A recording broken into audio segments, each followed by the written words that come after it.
Our topic this morning is why be conservative in a changing world. I have quite a few aspects we're going to hit on this, so I'll keep an eye on the clock again. I have a lot of things. It's easy to go rambling sometimes. So number one, it's how we follow Jesus. That's why we're conservative. Our culture is always changing, and incidentally, that's nothing new. Every culture has always been drifting off the mark. You can go all the way back to Israel, and God gave them the mark to aim at, and they thought they had a better plan. We're not in any time that's different. It's just our time. And because it's our time, it does feel more intense. I would suggest to you that the days of Noah were far more intense than our days. The days of Sodom and Gomorrah, way more than intense than our days. And the days of Babylon captivity, way more intense than our day. But we still need to be aware of the changes happening around us and be determined to be conservative in this ever-changing world. But like I say, it's nothing new. Conservative is simply how we live our best life. And I'm talking about rooted in the Scripture. I need to make that clear because nowadays conservative is often equated with one political party or another, and I have no political message here. What I'm telling you in this lesson is to anchor yourself on the book, chapter, and verse foundation of the Word of God, and don't let your cultural surroundings, whatever they be, cause you to drift off. Because if we're not following that book, chapter, and verse foundation, we're not following Jesus. Now, we can say we're following Jesus, but we're not. There's only one way to follow Jesus, and that is to do and practice the things that Jesus said to do. The rest beyond that is just a lot of talk. So what we get when we're conservative in our biblical stance is we get that stability in basic values, which again, every culture has wrestled with it. We just kind of forget because like I say, we live here, we live now, this is what we see. But just start looking back, and the immorality has always been there, and those influences have always been saying, come on over to the immoral side. Or to use a little Star Wars terminology, come on over to the dark side, that kind of thing. I love this little witty saying, change is the only thing that doesn't change. Life is going to change on you. You're not the same person you were 10 years ago. Everybody would go, well, no, not at all. But you're not the same person you were a year ago or a month ago or even yesterday. Now, it's harder to see it with yesterday, isn't it? Because yesterday and the difference between you and yesterday is just a little bit. The difference between you and a month ago is a little bigger.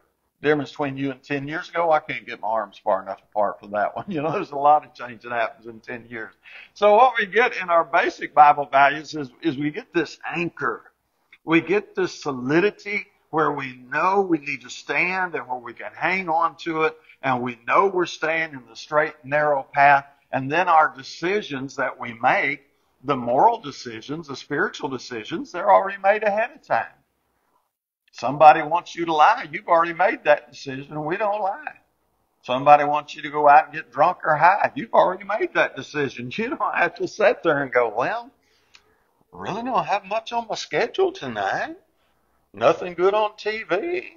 Let me think about going and smoking some weed with you and getting high. Let me ponder that a minute. You don't even have to think about it. You already know it's wrong. Be not drunk. Bible settled it, and we anchor in right there. And that stability, when we're honestly anchored in, I got to emphasize honestly anchored in, keeps us on track.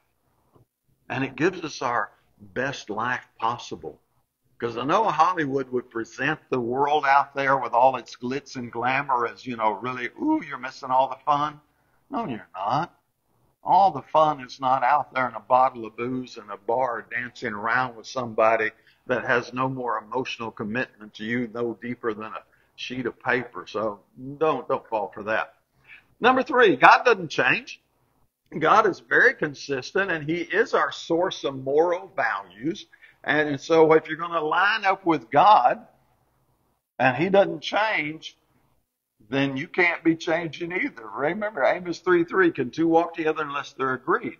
And so walking with God means I'm going to learn to be as unchangeable as God, Malachi 3:6, for the Lord does not change. And it is that kind of consistency that makes our success possible. Because we have a target. In a minute, I'll have it up here, but we have a target, and it's not a moving target. I'd like you to look at Hebrews 13:8 for a moment. Jesus Christ is the same yesterday and today and forever. Isn't that wonderful?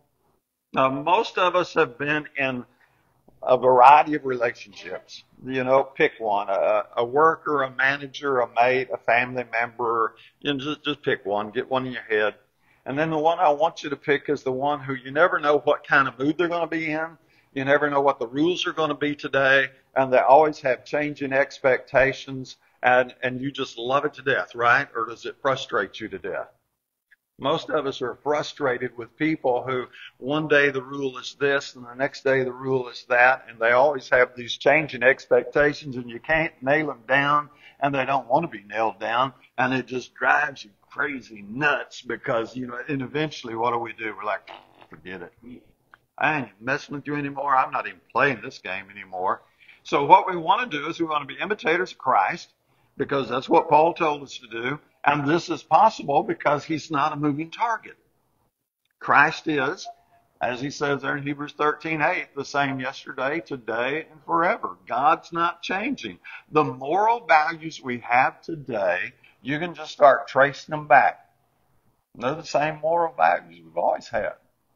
Now, I understand, and somebody may be thinking, well, what about the change between the Old Testament and the New Testament? Well, that was a change of priesthood, not a change of moral values. And if you go back and look at that and study it deeper, you'll see exactly what I'm talking about. While there was a change of priesthood, there was not a change in the values that the priesthood taught. So our God, he doesn't change. We have moral consistency, and that makes it a whole lot easier to live life because we don't have to rethink each situation. We don't have to play games. And, we hate that because people just like I do, who they're always making up the rules as they go. They're redefining the rules as they go. And what you thought was the rule one day is not really the rule. And they're always playing little technicalities and nuances on you. And they're always making you, of course, look like the fool, that kind of thing. No. You need moral consistency. That's what we're after. And that's what we get when we're conservative in Christ. When we anchor in that book, chapter, and verse foundation, then we get to start watching over our heart with all diligence, for from it flows the spring of life. Now, I get this, you go, okay, that's kind of neat, but I'm not sure what it's got to do with what we're talking about. So, I'm in Proverbs 4:23. I've got too much information to put in one slide. So what I want you to see is that was Proverbs 4:23. Verse 24 through 27 gives us the context of watch over your heart with all diligence, for out of it flows the springs of life. And the very next thing he says in that paragraph is, put away from you a deceitful mouth and this devious speech far from you. Don't lie. Be honest. What did Christ say? Let your yes be yes and your no be no. So let your eyes look directly ahead and let your gaze be fixed straight in front of you. There's that Hebrews 2:1. Don't drift from the things you've learned. Watch the path of your feet, and all your ways will be established. Do not turn to the right nor to the left. Turn your foot from evil. So now there's your bigger context. So when he says watch over your heart with all diligence, he's talking about your moral life, staying straight on the narrow way. I realize Solomon didn't say straight and narrow way. That's Christ's words. But that's the idea there. And this is also in our relationships, because this is where we get deeper relationships versus those shallow social relationships. Now, I do have to parse that a little bit. How many people are you acquainted with? And most of us, if we started listing the people we're acquainted with, could list over 100 people pretty easy.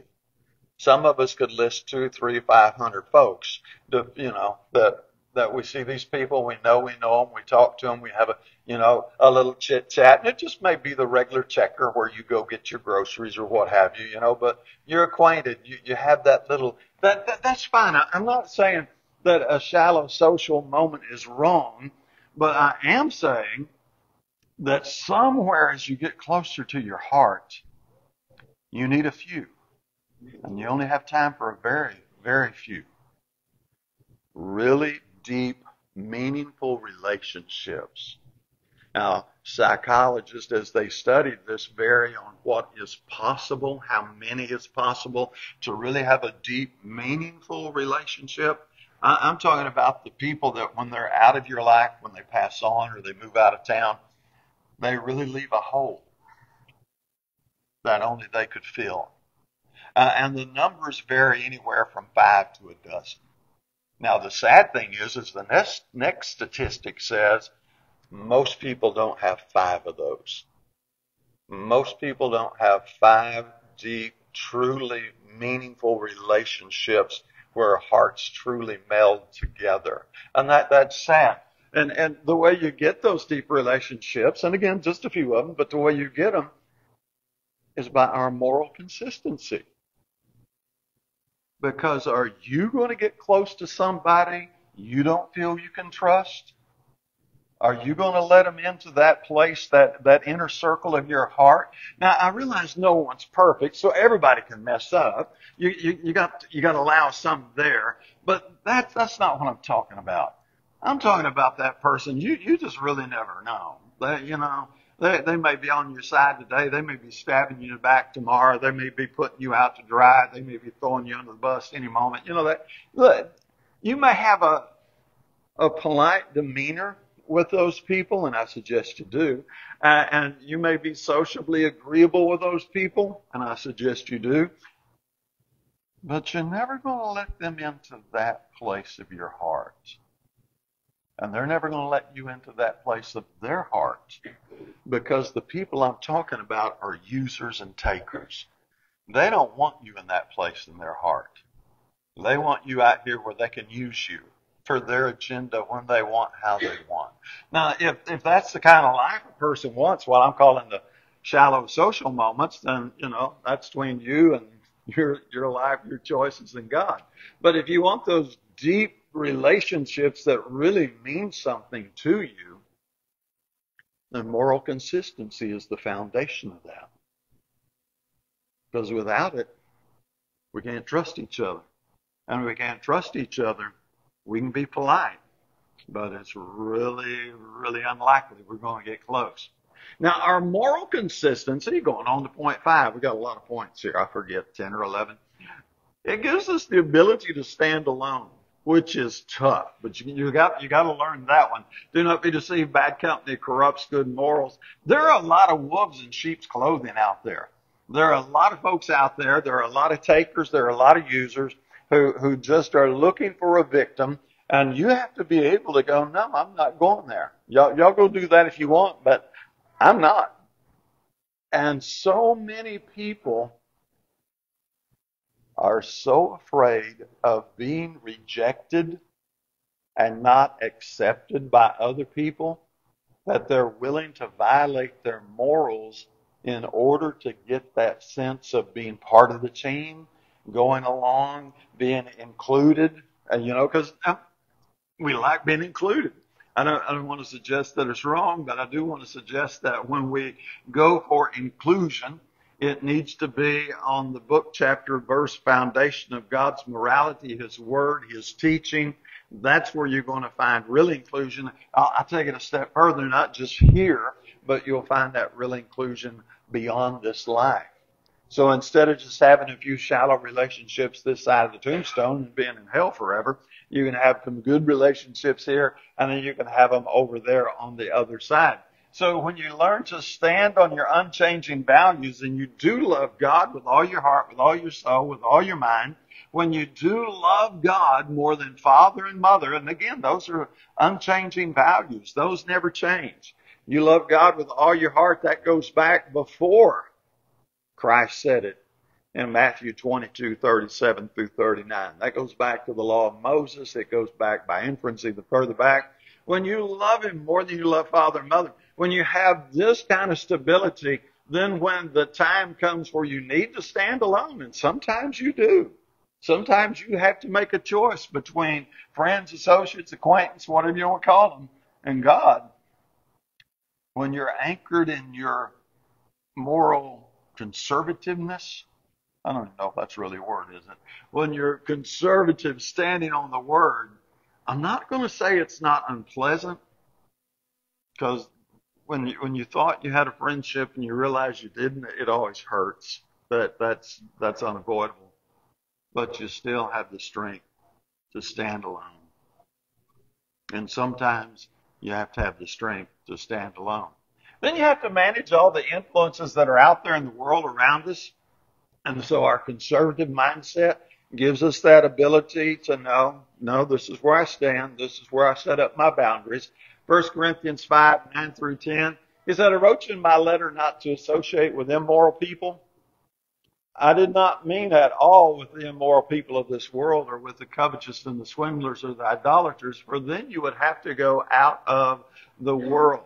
Negative influences are out there, and you're not going to get away from them. There is no way to get away from them. Now, I don't know all of the story behind the Catholics and why they went to their monasteries. I know part of the story. But I do know, because of studying enough, that even when a woman goes into the sisterhood, whatever they call that, or a man becomes a monk and goes into a monastery, they're still not free from negative influences. They're still there. Because you know who's inside of these places where they've walled themselves up to hide from the world? Humans. Fallible, sinful, fleshly, struggling humans. And inside of those walls, while there be some influences they can wall out, they can't wall them all out. Now, when you look at some of the greatest Catholic heroes, if you look at their history some, they were the people that stood up against the corruption that had entered those various organizations and said, this isn't right. And they started fighting against the negative influences that were inside the very institutions that were supposed to help keep all that negativity out. You can't get away from it. I'm sorry. It's there. Like Paul said, if you want to get away from it, you're going to have to go out of the world. But I'll add you one more. You're going to have to go by yourself. Because if we take 100 people to the moon with us and set up a moon base, guess what? We have infallible, corrupt humans who are all struggling with their flesh, that stumble in many things. We just took them off of that one planet and stuck them on another. So you got to learn to manage it. You got to learn to deal with it. You got to learn to stand in those unchanging values, and that becomes your armor. You know, it's like, no, I'm Christian. This is what I do. This is the way I live. The rest of the world can live any way they want to live. That's their choice. As Joshua said, Joshua 24:15, choose you this day who you'll serve. But as for me and my house, we'll serve the Lord. And so God's not being a bully here at all. He knows exactly what he's doing. He knows what we need to have spiritual success and to have our greatest success in this life. I like to listen to the various public speakers, and one of them frequently says, choose your hard. He said, if you're going to be poor, it's going to be hard.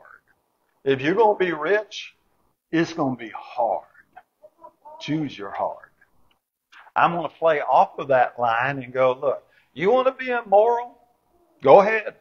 It's going to be hard. It's going to be real hard at times. You want to be moral and you want to be godly? It's going to be hard. There is no way to get through this life without unpleasantries, challenges, and difficulties. What we have to do is choose our cross. Choose our path.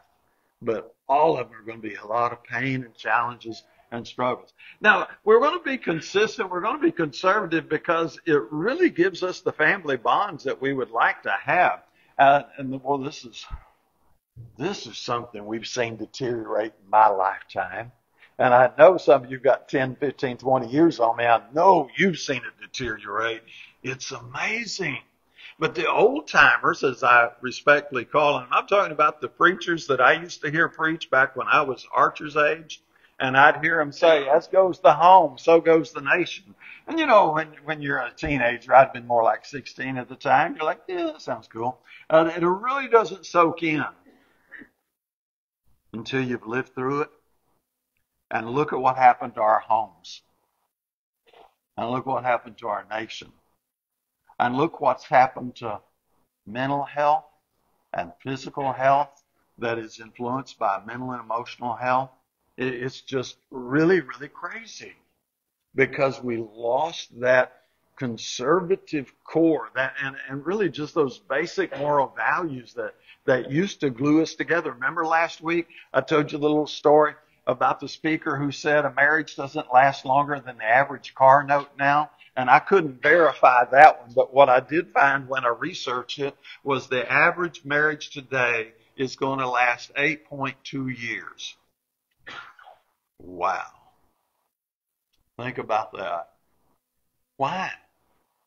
Because even though those couples, if it's a form of Christian marriage ceremony, still have very similar vows and still say something along the lines, even if the wording isn't exactly this, for better or worse, sickness and health, richer or poor, till death do we part. And most of them don't mean it any more than a man in the moon. They've got no more intention of that till death do we part than a goat. They just don't get it. Because that kind of moral solidity has not been anchored into us. Ephesians 6:4, fathers, raise your children in the nurture and admonition of the Lord. Or as it says in the New American Standard, bring them up in the discipline and instruction of the Lord. That's absent. In fact, we have a term for it, and I'm not talking about spiritually now, but how many of you know the term deadbeat dads? It's common. It's a very common concept. Kids growing up all over the place don't even know their biological father. Don't have a clue who he is because he's out of here. Satan started attacking families 2,000 years ago, but I'm really not telling you the full story there. Satan started attacking families 3,500 years ago, all the way back to Deuteronomy 6:5. So now we're going about 1500 BC. Moses said, "You shall love the Lord your God with all your heart, with all your soul, with all your might." That was Christ's quote in Matthew 22:37-38 a while ago. These words which I am commanding you today shall be on your heart. Now look at verse 7. You shall teach them diligently to your sons and talk of them when you sit in your house, when you walk by the way, and when you lie down and when you rise up. The teaching, the instruction of the will of God was to be interwoven in the daily activities of life. It was supposed to be just a blended part of it, not Sundays for church and then Monday through Saturdays our time. No, it wove into every bit of it. How often did you have those kind of conversations with your parents growing up? Somewhere. And I'd have an idea where, but we won't trail off into that right now. The idea of raising your children in the nurture and admonition of the Lord became wake them up early enough on Sunday to get them to Bible class. And then the parents walk away and go, I took them to church. And I'm like, okay, you did about 1% of the 100 you ought to have done. Because if you're expecting Bible class teachers to raise your children in the nurture and admonition of the Lord, number one, you would not stand for it because they would have to come into your life 24/7 and they would have to start managing your child by the Word of God. And that would get into parent time big time and they'd throw a fit, right? They wouldn't have that. So our family bonds. Again, an unchangeable value. It's always been this way. Wives, be subject to your own husbands as fitting in the Lord. Husbands, love your wives. Don't be embittered against them. Children, be obedient to your parents in all things, for it's well-pleasing the Lord. Fathers, don't exasperate your children so that they will not lose heart. And what happens here is this leads to our best success. Now, there's nothing going to give you 100% perfect. You know, this is one of the rationalizations that Satan has got us tripped up on. Well, I know a family, they did everything right, took their kids to church. I mean, if the church doors were open, they were in the building. And their kid went off into the world. And I'm like, so? Do you know some families that did everything right and their kids stayed faithful? Why is it we want to focus on the negative example as though that exempts us as parents from doing our part, because it's not 100% fully, completely guaranteed that if I do my part, my kid will be exactly the kid I want him or her to be. God never gave us that guarantee. He said, raise your children in the nurture and admonition of the Lord, but everybody's a free moral agent. And our absolute best chance for success is to do what he said. And you're going to get closer to that by doing what he said than ignoring what he said. That's part of the wisdom. That's just the way life works. I don't know why people want to get all hung up on it too much. But let's talk about personal responsibility for a moment, because this is, again, one of our unchangeable values. He tells you that every careless word people speak, they'll give an account of in the day of judgment, for by your words you'll be justified, by your words you'll be condemned. That's personal responsibility. 2 Corinthians 5:10, we all appear before the judgment seat of Christ, that each one may be recompensed for his deeds in the body, according to whether he has done good or bad. And Matthew 15:14, I'll paraphrase, the blind lead the blind, they both fall into the ditch. That's personal responsibility. You can't get away from it. You can't go, well, my preacher said, or my mama said, or my grandma said, or the latest psychology said. No, we go back to book, chapter, and verse. I like modern psychology. I call it pop psychology. I like it. I think there's a lot of wisdom there. But we have to filter it through the Bible. Because modern psychology will tell you some really stupid stuff. And this is going way back. This isn't nothing new. I'll tell you the real short story. I was probably about 6th grade watching Johnny Carson with Grandma, and Johnny Carson was interviewing somebody, and they quoted the fact that psychologists at that time recommend that everybody be married and divorced at least 6 times. Are you crazy? Is divorce that much fun? I don't think so. But if you listen to psychologists, you're going to hear some really, really stupid stuff sometimes. That's why you have to have that anchor in the Word so you don't get caught up in that nonsense. So currently our culture is in this whole celebrate the victims thing, and the politicians are using it like crazy. They're going to champion you because, oh, you poor little victim. And man, don't fall for that nonsense. Look, own your life, own your responsibility, take accountability for it, because being a victim is not the pathway to success. It is not the pathway to joy. Nobody sits around feeling like a victim and just wells up with joy and happiness and glows with peace and love inside their heart because they think they're a victim. All of the associations that go along with being a victim are quite negative. So God knew what he was doing. He said each one will examine his own work and have a reason for boasting in regard to himself alone. Each one will bear his own load. Again, God's not being a bully. He knows what makes us work. He created us. He made us. He made us to climb uphill. He didn't create us to be coddled and pampered and babied. Now that's all right when you're a newborn and you just entered the world. You got to go through that stage, but you got to come out of it. Sad thing is, we've got adults that hadn't come out of it yet. And they're just surviving through life instead of thriving. Thriving happens when you own your personal responsibilities and you take responsibility and you go seeking responsibility. That's where the depth of life happens. That's where the satisfaction and the fulfillment happens. Look, you can have fun sitting on the beach for a week.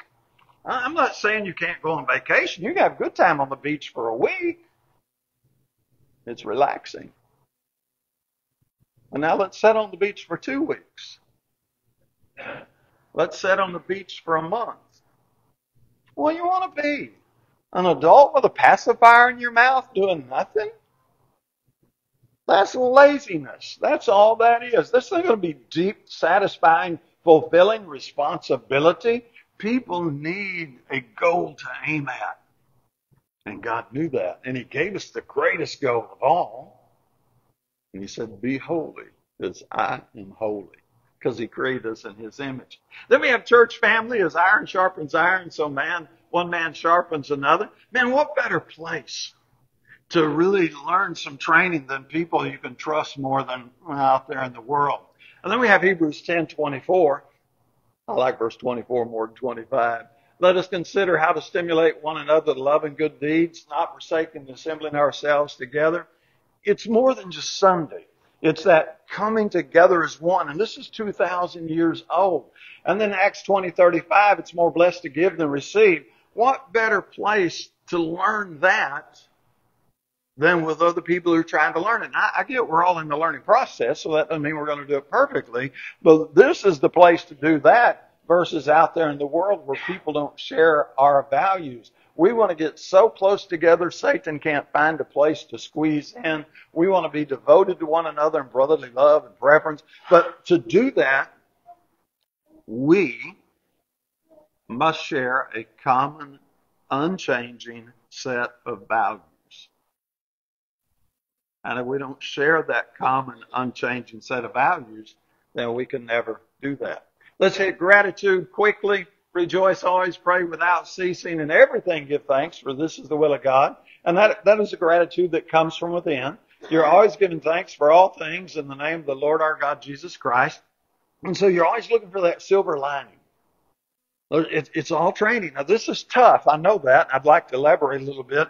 I'll just repeat what I've said. When you're in the middle of a situation that's grating on you, and life will give you plenty of those, don't go looking for them. I want you at some point in the process to remind yourself, okay, this is all training. What would God be wanting me to learn in this situation? What would God want me to learn in this situation? He's training me. He's trying to make me better and stronger. That's what training is, more capable. What's He trying to do? Now, if I can identify that, now I can find some gratitude in it. I can find a reason to be happy in it. And then lastly, we're going to have divine guidance. Your word is a lamp unto my feet, a light to my path. So God's going to give us guidance. Now, most people ignore it. They don't even care about it. But what we're going to do is, if we really get anchored in another unchanging value, we're going to live by every word that proceeds out of the mouth of God. Again, this is Christ just re-quoting the law of Moses. That's just what we do. And that's where we live our best life. If we'll trust in the Lord with all our heart, lean not to our own understanding, then He will make our paths straight. Now, this quote, I love this quote. I just heard this quote 2 weeks ago. And I thought, I like that. I'm going to use that sometime. Faith is taking the first step even when you don't see the whole staircase. Isn't that clever? I don't know. I haven't read Martin Luther King deeply, but almost every quote I've heard from him, I'm like, wow. So there's another one, has nothing to do with the lesson, but Martin Luther King says, the man who has not found something he's willing to die for doesn't have a life fit worth living. Ow, let that cut you to the quick. That's a good one. And when you put that in the context of his life, that's even a better one. I might have turned that one into a sermon, but right now. Jeremiah 10:23, I know it's not a man who walks to direct his own steps. We got to have His guidance. Again, unchangeable principle. It's always been that way. So our last slide, we'll close. So you're going to get your songbook ready. Go ahead. We hold to these values because they give us stability in our life and in our spirituality. And isn't that what we all really want? Most of us don't like change. I mean, it's going to come, but let's keep some things solid. They give us direction and guidance. We know what we ought to do in a lot of situations. Now, not every situation, I get that. But in those that are really important, that rock-solid foundation, those deeper relationships in all levels of life. Man, what our society needs that so much. And then confidence of a home in heaven. And thus our last slide. You know, what values do you hold dear? I mean, really get passionate about. Now, a lot of people give lip service to basic biblical teachings, and I get that. You need to say the right words, but I'm talking about a deep, passionate connection. You can have my Bible, you can have my truth when you pry it out of my cold dead hands. That kind of I'm in for the long haul. That's the kind of conservative mindset we're talking about. And that's going to lead to your best life here and certainly your best life over there. No questions about it. If you hadn't started, man, as I gaze over the audience, I think most of you have started. But if you hadn't started that direct path, I want to encourage you to do so. And if we can help you while we sing, come forward, please.